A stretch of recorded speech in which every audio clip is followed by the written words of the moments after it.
Welcome to another episode of Inside Grace Track. My name is Pastor Kevin Robertson, and we've been doing a lot of these interviews, and today I have the privilege of interviewing my goddaughter's parents, which is John and Rebecca. Welcome, John and Rebecca, to our video podcast, I should say. And obviously, you're somewhere in the San Francisco park somewhere with a beautiful background. This is actually from Japan. Actually. Oh, is it? We visited You're in there. Japan. Yeah, we went to Japan for John's birthday last year. Yep. Samantha went with us, about a 1-year-old. Well, Yeah. so that's an actual picture you took. Mm-hmm. Yep. This is what's it called? I don't know which park. I don't know. It's a beautiful park. Now, when did you go to Japan? Last year? Yep, it was for my birthday last year. Wow. John turned 40, and we were like, let's do something fun. And then we realized, we like got excited, had like a glass of wine, booked the trip, and then we're like, so we have a 1-year-old. We're going to travel with her to Japan. But she was awesome, and it was beautiful. How long was the flight to Japan? Oh, Like it was like 12 hours. She didn't sleep the whole time there. Are you serious? So everybody on that plane hated your guts. There were other kids actually, so it's okay. Okay, so everyone hated every young parent. She wasn't crying though. Oh, Yeah, really? she was pretty chill. You know what she did for hours was just the little cup thing on the chair. She just The tray table. the tray table. Okay. She would just put it up and down, up and down. Okay. Well, the first question I want to ask, because now we're going on just for interesting stuff. How did you guys meet? So we met in through theater, a very bad play that I don't think anyone's heard of called Witch of Prague. Okay. And it was so bad, and the director was so bad. Well, how bad was it? There's a lot of. I could take up a whole half an hour with that, but All right. suffice to say, we had secret rehearsals, and the whole cast got together without the director, and we bonded a bunch. We hung out a bunch, and we really kind of formed a strong bond. First as friends. So did the play didn't go anywhere, I assume. Well, it happened, but it didn't. There's nothing. There's nowhere to I go. didn't see it last week on Broadway. No. So we worked on that play together. Was it love at first sight or friendship, or you just couldn't stand each other when you first met? No, it was friendship first. I actually thought she was out of my league, so I didn't. So I was like, all right, let's be friends. And so I told her about all the dates I went on and everything else. That's good. Talk about other girls when you first met. Yep. Well, we were really good friends. We were. Oh, okay, that makes sense. Well, yeah, until I realized when I wasn't really ready to date anybody. I wanted to work on myself for a while, and then the first time, because we all hung out in a group, and one of the first times, everybody left, and we were friends for months. Okay. And then everyone left, and I was actually alone with John talking to him, and I was like, oh God, I ran towards the door. And he's like, are you okay? And I'm like, I have to go. So there's a lot of stops and starts in the relationship, but eventually we figured it out. So it was a steady go for a while. It just took some time to start it up, and eventually it started running on all 8 cylinders. John was very patient. Yeah. So when did you guys get married? Well, it was May 30th, 2015. I love where Rebecca's just looking at me and going, don't ask me these questions. I'm not sure. I can't think this quick. I was making sure John knew. Okay. So you started this, when did you start coming to the church here? So we got married in May and then came out to LA in October. Okay. And then we started coming to church right away, actually, because we were looking for a church, and I was looking for a Saturday night service, and that was a great thing at the time with the MCF, and we started coming and we started loving it. Yeah. Okay, good. And Angela was singing that night. Pardon? Angela was singing that night, and I was like, oh, I love her voice. I know, I miss her. She's cool. I miss her. Taryn's great. I mean, Taryn is fantastic. But I think Angela was singing for 15 years. Wow. So she was a long time at this church. So she moved up to Oregon. Mm. So Rebecca, you had the privilege of going through Grace Track, and Yeah. obviously I'm seeing the shirt. That you're wearing a Grace Track shirt. So was it something that you thought? Why did you take it in the first place? So in the beginning, well, we just had the baby pretty recently. Samantha was only a couple months old when it started, and then you talked about it and you were like, do you have any interest in anything like this? And I was like, I actually do. Like, I've been, and it started, remember a long time ago, Pastor Kevin, we went on that hike. Yeah. John, you and I, we went and that's when John liked me, when we went. Well, that's when I worked from home. Yeah, and there wasn't. We went on a hike. See, now you get me going. So it's not about you; it's about me now. And we used to go hiking on the Culver City stairs. And every once in a while, you would join us, right? Yeah. This is before pregnant. No, you did. And during. Well, remember that one time I was pregnant? You didn't know I was pregnant, and I only got through half the stairs. And I'm like, I just want to go get ice cream. And we called Jennifer right away, and she met us at Rita's. Yeah. Oh, okay. And that's when I was pregnant walking the stairs. I'm like, I don't want to walk the stairs anymore. I just want ice cream.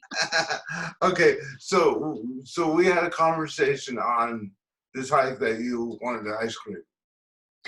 No, it was actually before that. I think we were at the Will Rogers hike, and I was talking to you, and I was like, something was talking to me about the sermon, and I was just like, it really hit me that I just felt so connected to you, to MCF, and I was like, I was just like really sensitive to everything, and I was like, God was just speaking to me that day, and I just felt like, I was like, I know I would just want to do something with the church or do something. And I was telling you how I liked working with youth. And then later on too, we were talking, like, I connected a lot with Ruben and a lot of outreach and spy and doing all these things, but you understood. And I talked to you about a lot that I just wanted to help out and go the next step further and be closer to God. And I just like knew, I didn't know what it was, but when you first talked about Grace Track, I think we were traveling and you were like, do you want to meet and talk about if you're interested? And at first I'm like, I'm interested, but I was still going through a phase in my life that I learned a lot from Grace Track, that I wasn't sure if I was the right person to be a part of like Grace Track. And then I was like, I definitely want to be a part of it, and understood that.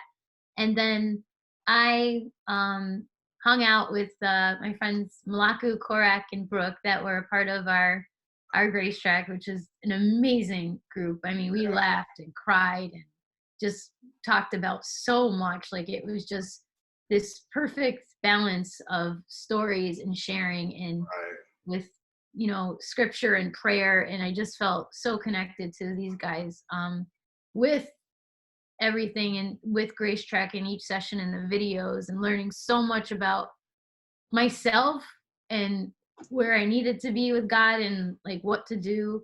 But the funny part about it in the beginning, like, so I was like intimidated about doing it, and I was like, oh, all right, I'll do it. Like, it sounds great. And then they asked me, where did the intimidation come from? Because I just interviewed a few days ago Maggie Romo. And she, I love Maggie. Yeah, if you watch it, she was telling us that she just released shame in her life just a few years ago, and she's been living with that since 16 years old. It was a very fascinating interview. That sometimes we forget that God has labeled us as, you are God's beloved daughter whom you're well pleased. And sometimes we struggle with that, and we don't see we're worthy of even being part of a group, let alone leading a group, because you led the group. You took the group, and you also led the group. So in a sense, you were struggling with going to the group, and then when you were asked to lead, I think Ruben or myself, I can't remember who asked, you to lead it. Do you remember? No, one of you guys. And I think you just said, no. I was like, oh no, you don't want me to leave. I'm good. I'll just. So on that process, of taking Grace Track and realizing you're valuable. You're very valued in this church as a person. I'm sure Grace Track was part of that. Can you just kind of give me the steps on the process you had to go through, or? So I remember the phone call exactly. I talked to you, and you were like, "Why don't you want to lead?" And I'm like, "I don't feel qualified. I just not sure if I'm the right person." And you just simply told me, you were like, "You're one of God's children. You are loved." And I like started to tear up, and I'm like, "All right, I am. Like, let's see what happens." They always say it's a 12-inch difference. You know it here, but you don't know it here. That's what happens. It's 12 inches. It's only 12 inches, but it's the longest 12 inches of your life, when it comes to value. Even as me, we all struggle with value. So if somebody was thinking of taking Grace Track, what should they expect? How should their heart be prepared to take something like that? So definitely trust God and pray over it. And just feel and know that everything in life isn't easy. Like right now, are you kidding me? It's just so whether it's the things that you're going through right now and struggling with, or I had to face a lot of things through my own journey of my past, and talk about things and go through things. And the best thing about Grace Trek is that you're going through this journey. Right. You're learning about yourself, and then you're blessed when people share, and that we're all on the same page. Right. And you're gonna face things that, like I said, that you struggled with in the past or now, and things aren't easy when you talk about things that you've gone through or going through. Right. And your family, your friends, the stories that I've heard, and then the ways that I've shared, is just when you're talking with people that are in this trust, and there's loyalty and love and understanding. And when you're talking about things that you're sensitive, you're vulnerable. I mean, I'm very sensitive, me. I'm so emotional. Kevin and I relate. We cry about everything. You're passionate. No, don't throw me under the bus. So when you're doing this and it's just in the right way. Right. Like, I've always never been a fan of I don't want to say it's like therapy or anything, because it's a true journey. Like, it's over the course of some time, and you're learning how to share. Like, everything's just not like right away. Right. It's this heroic journey that you go through. Right. And it's not easy. But with that being said, I mean, the word, it's right there. It's about God's grace. And it's this place of understanding and God's grace and love where you can go through this journey. Right. And continue to go through the journey that everyone's going through now. Oh, yeah. It's like, I just remember, hey, welcome 2020, and did this first sermon. Who in the heck would think we would be in a lockdown as a country like this, and we're required to be 6 feet apart from anybody? I mean, you couldn't even think of something like this. No, not at so all. There's this stress. There's an underlying stress of what everyone's going through right now, and it's horrible. And the problem is, you don't know when it's going to change. You have no idea. Somebody could say, well, it'll be over May 10th. Okay, we can handle May 10th. We'll do it. But this indecisive, not knowing. It's not knowing. And a lot of people are afraid to lose their jobs. So I want to jump over to John and talk about his situation that he went through. And I think it could be encouraging to other people. John and I, when we were good friends, back in the day, yep. Long time ago, that once a week we would go hiking on the Culver City stairs, because you worked at home. And then I remember, can you tell me, I think it was, I love this story, when your wife, you booked her a flight to save $15. Well, no. So what happened is we had both gone to New York back home, and then I came home at one point, and then Becky was still there for like a week after to spend more time with family and everything else. Right. So it's rare that we're not together, but at that time we were. And so I was home the night before. Basically, Becky had said that she's pregnant. So found out that night. You told him over the phone? Yep. And then the next day, I think it was the next day, or a couple days after, she was flying back. And so she's, she gets on a plane in the morning. I have my typical working from home meetings. I have a meeting with my manager. And so manager's there, and then another person's in the room. And I'm like, I don't know who that person is. And it slowly dawned on me as we're talking, oh, that's HR. This is not good. And that's so why we don't have one here. and I found out over, a Zoom, basically, a video conference, that I was laid off. Over Zoom? What? Over Zoom? Yes. Okay. Yes. So, so I hung up the call. I shouted. It's one of the few times I really shout or scream, but I was pretty upset because, health insurance is a thing you kind of want when you're going to have a child. And your wife just, that's horrible. Yeah, and then Becky called me halfway. Like her connection was so bad, and she was like chewing me out, like, "Oh, this took so long to go through this airport and blah blah blah." So I didn't know he was laid off yet, Sure. And I called him in the middle of. I barely made my flight, and I yelled. I was just like, I barely made my flight, and because of you, like it was John's fault that I was laid over in Chicago and had to run. So I was like, I had to run, and I was like, I'm just really mad, and like just hung up, and so like I chose not to tell her then. Well, I don't know. Yeah, that's funny.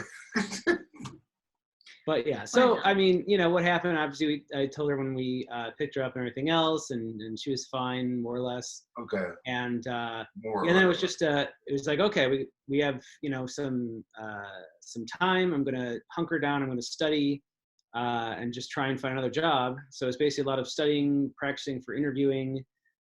Did that for like a month.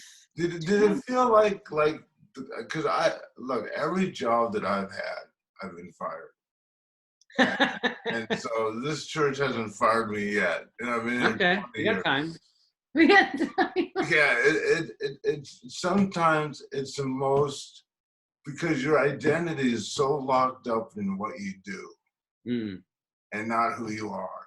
Yeah. And so I just remember when I was fired, for me, it was like I went to worst case scenario. Did you do that? Yes and no. I didn't go worst case scenario. I more went of step one, wallow in a little self-pity for a little bit. Okay. And then come up with a plan to get from where I was to where I needed to be. Okay. And so how long were you unemployed for? Or are you still employed? From July. July to October. It was like, I came back in July, the end of July. Yeah. So it was July to October. What? Oh no, it's September, or it's the end of. You're right, beginning of October. So essentially, 3 months. Okay. Yeah. And then, because I know you kind of wanted a Google job first, didn't you? I did. Well, there's a couple. I interviewed with everybody, right? Snapchat. A lot of people. John downloaded the Snapchat app just to see, because if they ask me, "Do you have this?" I'm going to say yes. Not for me. But there was one. Yeah, I interviewed Google, didn't get that.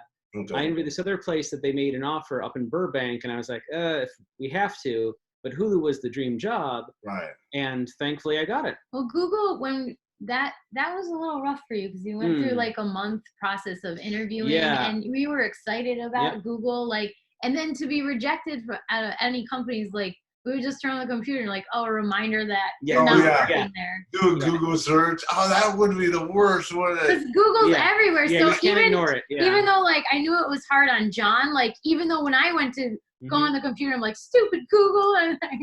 But with all our hearts, where John is, where he's supposed to be now, and because you love Hulu. What's that? You love working there. It's the best job I've had. I've had and it's interesting how it's the best job you had, it's because you got fired.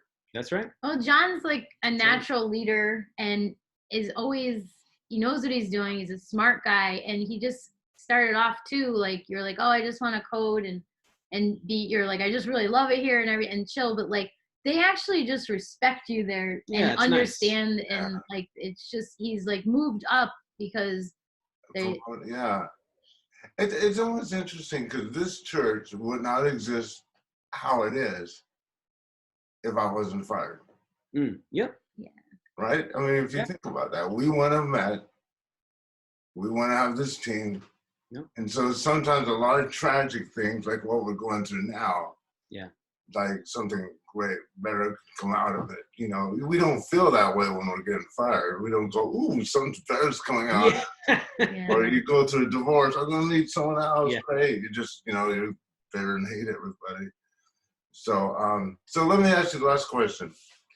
How are you guys handling all this lockdown thing? What advice would you give somebody? Where do you find your sanctity if you found it? Or your peace if it's there? If not, no big deal. Well, so I'm, again, very blessed to be able to work from home. A lot of people can't. Right.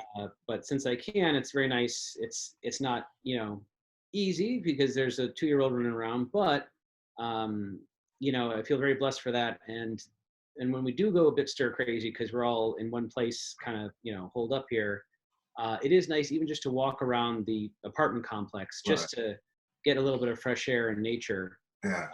That's always a go-to. I think we're blessed. We are healthy. We are okay. It's scary with a 2-year-old. She's just getting her molars right now and is having tantrums because she's upset and doesn't know why. We have a lot of ups and downs with us, but I think what hurts right now the most is like my mom just went through cancer, and so she had radiation and chemo, and they're in Florida, and she's still going through immune therapy. And yesterday was a rough day because I yelled at her. She didn't answer her phone. And then like, I'm thinking worst case scenario, she hasn't got back to me, and then my sister didn't call me. My sister's in New York and my parents are in Florida. The cat is we just had a major earthquake right now. Stupid cat. Okay, cool. So you called your sister.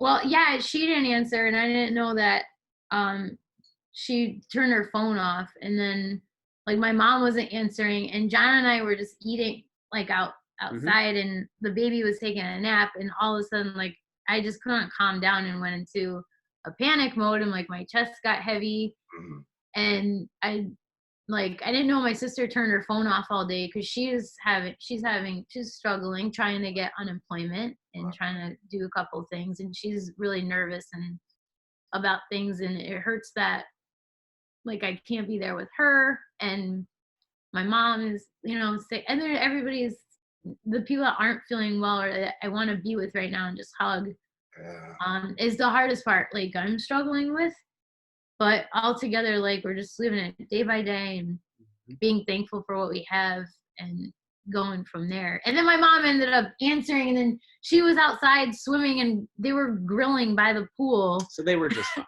My mom was fine. Let me guess how you responded.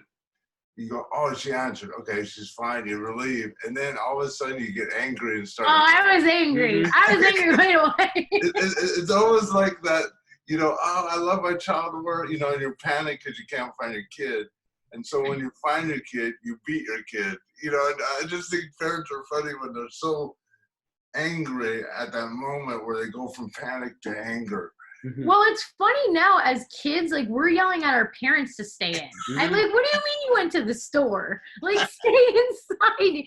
Your immune system isn't 100%. Or like, I'm just like, I think your parents went to the YMCA right before, and I was like, Florida's a whole nother ball game, though, because they're always using people in Florida what not to do. It's on the news. Oh, there's 10,000 of them at the beach, and you're just going, Seriously, let's just separate Florida from the United States right now. Anyway, and so give us an update on your mom. How is she doing? She's doing great. Her hair just is growing back now, and she looks good. My dad is amazing, and I know he's taking really great care of her, which I have comfort in, because anytime before my mom was sick, like, we would curl up and have our cheese and crackers and watch old movies, and it hurt me a lot in the beginning. That I've just been coming to peace with that my dad is with her, and we'll see her soon. Mm-hmm. Yeah, some point. I will see her, and I just have to be patient and wait and trust that God's angels are around her right now, and I can't be. And the thing is, that's what you have to do. One day this will be over, and one day we'll be meeting together in the church, and one day I'll be hugging other people rather than just Jennifer. And, this 6 feet. I think it was Janetta and Alvin. Oh yeah. Then Alvin's giving me, like, pretending he's giving me an air hug, and I'm just going, this is sad. It is rough. So we'll get back to it as the body of Christ, as a church, and I'm looking forward to that. Yeah, we miss our Saturday group too. I do too. I really do. I miss everything. And our Ginny and Irene and Peter. I miss the Bopres, Mayor, everybody. I know. We have such a cool group going. We do. And so hopefully in a few weeks, who knows? We don't know, but it's a day by day. But like you said, well, there is a light at the end of the tunnel. Yes. Well, thank you so much, and thank you for listening to the podcast. I appreciate it. Video podcast. Thanks for having us. Pardon? Thanks for having us. Yeah, you're welcome, and thank you. That's the only way I can talk to people is through it. And so thank you so much, and join us for our next video podcast. God bless you, and we will see each other pretty soon in church, God willing. Bye-bye.